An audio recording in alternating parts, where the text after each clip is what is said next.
Georgia has the number one class in the 2024 class on Rivals National Signing Day, joined by Jed May of UGA Sports. Jed, not really a surprise here. Down the stretch, no one really could catch them. Alabama, Texas, and some others were in the running. But just talk about generally this Georgia class and just how strong it is at the top.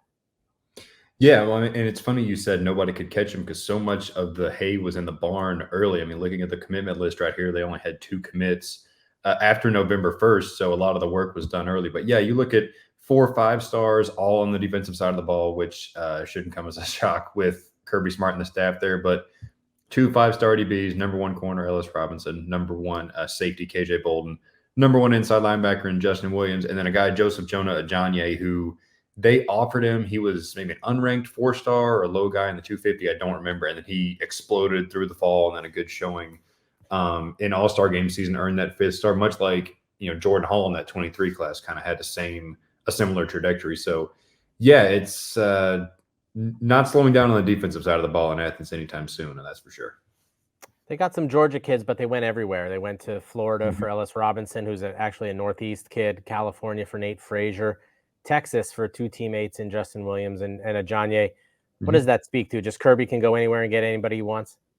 Yeah, that's what this, I guess, brand has become over the past 5 years or so. And obviously 2 national championship rings adds a little more, I guess, cachet when you go to these kids at schools, when you go into living rooms. Obviously the Fran Brown connections to the Northeast have been huge. He's obviously doing great things at Syracuse now, but you mentioned Ellis Robinson. Jordan Thomas is from New Jersey. Um, Nair Daniels is from New Jersey. Even Chris Cole and Christopher Jones are from Virginia. So, like you said, all through the country, Georgia is landing these guys. I mean, North Carolina, Marcus Harrison's from New York. You get a punter from Iowa. I mean, what you steal a punter out from under Kirk Ferentz's nose. So no better indication of where Georgia's at as a program than that. Yeah, you would think if he stayed home, he would get much more work. That's for sure. Yeah, for sure. Let's talk about quarterback. Not to bring up bad news, but Dylan Raiola flips to Nebraska. But Puglisi is there and is a competitor. We saw it at the Elite 11. He wants to get after it. And the early returns are always like, yeah, he's the greatest quarterback ever and best player ever. But what's he been like and just that competitiveness level that he brings?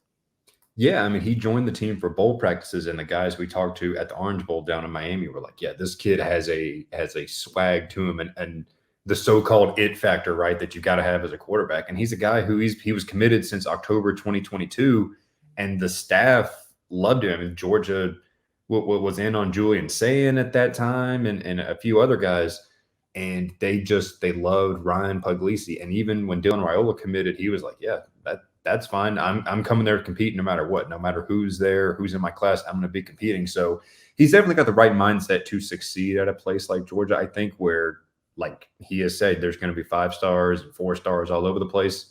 And he's got a year or two where he knows he's going to come in. You're going to be behind Carson Beck for a year, and you've got a chance to learn, especially coming from playing his high school ball in Connecticut. So that there might be an adjustment to the SEC level of play. So he's got a year to learn, and then we'll see where the chips fall. I guess spring 2025, going into that 2025 season.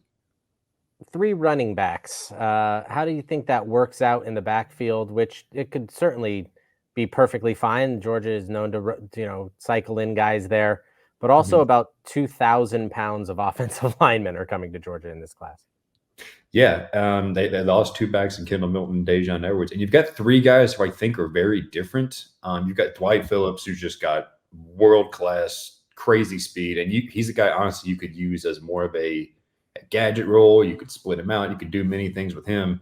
Chauncey Bowens is kind of the thunder. He's listed at 215 pounds. He could easily be up over 220 maybe by the time the spring's over. And then Nate Frazier is kind of the all-around guy. He can catch. You saw he had a long touchdown catch in the All-American Bowl in San Antonio. So three three guys who complement each other, I think.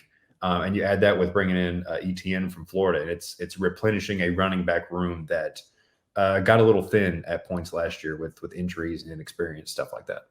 Last thing, Jed, 2 big flips late. Nazir Johnson flips from Florida to Georgia. And I still think we might have him a little underrated. Great looking defensive tackle.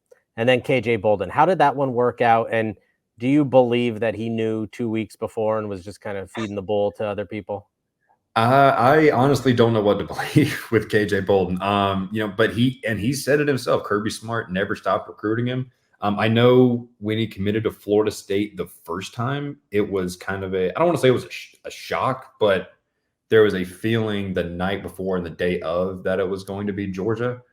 From some people we spoke with. So Kirby Smart never gave up. He wasn't going to let a 5-star defensive back from his own backyard leave the state without a fight, and it worked out in the end. So we talk about that all the time, whether it's transfer portal, whether it's recruiting stuff. You can't really burn bridges in today's day and age, and Kirby Smart did do that. And listen, it worked out in this case. There's some other guys where it doesn't work out, but for every you got to do it either way. Sometimes it works out, sometimes it doesn't. But yeah, KJ Bolden is going to be a huge addition to a safety room that is.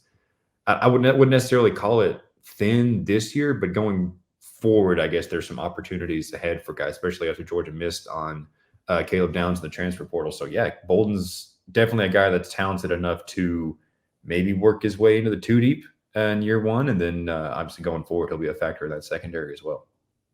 All right, that is Jed May from UGA Sports, Georgia, with the #1 class.